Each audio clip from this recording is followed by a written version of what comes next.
প্রিয় দর্শক, চলছে ডাকসু নির্বাচনের ভোট গণনা। ফলাফলের অপেক্ষায় রয়েছে প্রার্থী ও সমর্থকরা। শেষ খবর জানতে সিনেট ভবনের কেন্দ্র থেকে আমাদের সাথে সরাসরি যুক্ত হচ্ছেন সহকর্মী আনোয়ার হোসেন।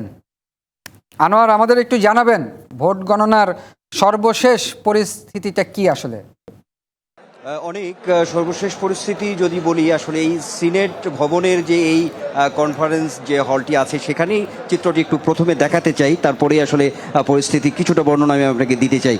নিশ্চয়ই আপনি দেখতে পাচ্ছেন, অর্থাৎ একেবারে কানায় কানায় পরিপূর্ণ কিন্তু এই সিনেট ভবনের যে এই যে কনফারেন্স যে রুমটি আছে, হল রুমটি আছে সেটি, অর্থাৎ এখানে যে প্রার্থী এবং সমর্থকরা অধীর আগ্রহ অপেক্ষায় একরকম প্রহর গুনছে যে কখন ডাকসুর ফলাফলটি আসলে হাতে আসবে, শুনতে পাবেন তারা। আর মাঝে মাঝেই যে পরিস্থিতিটি তৈরি হচ্ছে, এখানে এক ধরনের স্লোগান আমরা দেখতে পাচ্ছি, এখানে স্লোগান মুখর হয়ে উঠছে। এই সিনেট ভবনের এই যে হল রুমটি আছে, হল রুমটির ভেতরের আসলে এই চিত্রটুকুই আমি আপনাকে বলতে চাই।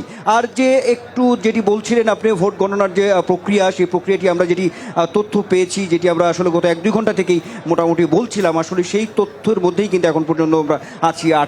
8টি কেন্দ্রে ভোট গণনা চলছে, অর্থাৎ ওএমআর যে মেশিনের মাধ্যমে এই ভোট গণনা চলছে এখন পর্যন্ত আমাদের কাছে এই তথ্যটি আছে। তো যেটি আমি বলতে চাই যে কোনো কোনো কেন্দ্রে কিছুটা আগিয়েছে ভোট গণনা, আবার কোনো কোনো কেন্দ্রে যে খুব বেশি এগিয়েছে এমন না, কিছুটা পিছিয়েও আছে।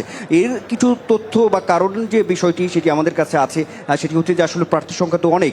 আমি যদি বলি আপনাকে যে এই ডাকসু নির্বাচন, হল সংসদ নির্বাচন, অর্থাৎ এই প্রার্থী সংখ্যা হল সংসদেই তো প্রতিদ্বন্দ্বিতা করছে 1000-এর উপর 1035 জন প্রার্থী। আর এদিকে আমরা যদি দেখি যে ডাকসুতে 28 পদের বিপরীতে 471 জন প্রতিদ্বন্দ্বিতা করছেন। তো সব মিলে বিশাল সংখ্যক এই যে প্রার্থী রয়েছে, সেই প্রার্থীদের এই ওএমআর মেশিনের মধ্য দিয়ে যে ভোট গণনা, এটি আসলে একটু সময় সাপেক্ষ, এমন একটি কথা তথ্য প্রশাসন থেকে আসলে বলার চেষ্টা করা হচ্ছে সেই বিষয়টি।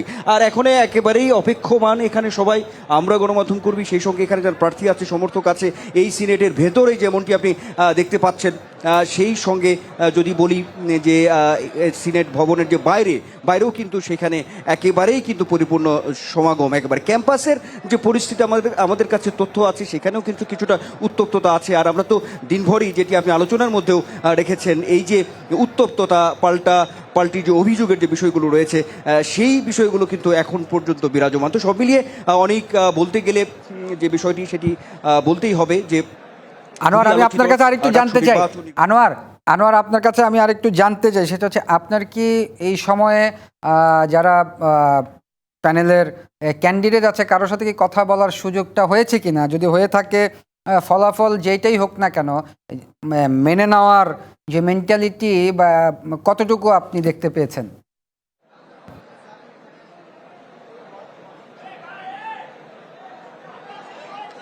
একেবারেই যদি সুনির্দিষ্টভাবে বলি অনেক, তাহলে সেটি আমার একেবারে সামনে থেকে ঠিক এইভাবে কথা হয়নি।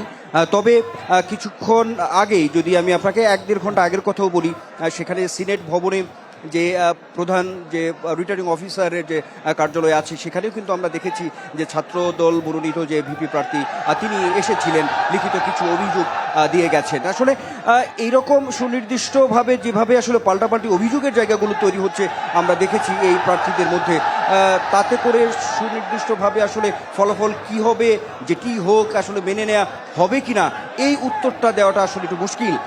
কারণ পাল্টাপাল্টি অভিযোগের যে বিষয়গুলো, সেটি যদি বলি, অভিযোগের যে মাত্রা, অভিযোগের যে ঘনত্ব, সেটি কিন্তু সময় যত যাচ্ছে ততই কিন্তু আসলে বৃদ্ধি পাচ্ছে। তাতে করে আসলে সুনির্দিষ্টভাবে এখন আসলে বলার সুযোগ খুবই কম যে আসলে শেষ পর্যন্ত যে ফলাফল আসবে, সেই ফলাফল এই যে প্রার্থীরা আছে তারা আসলে, বিশেষ করে যদি ভিপি, এজিএস, জিএস প্রার্থীর যারা আছেন, তারা আসলে কতটুকুভাবে আসলে এটি মেনে নেবে, একটু সময় অপেক্ষা তো আসলে করতেই হবে।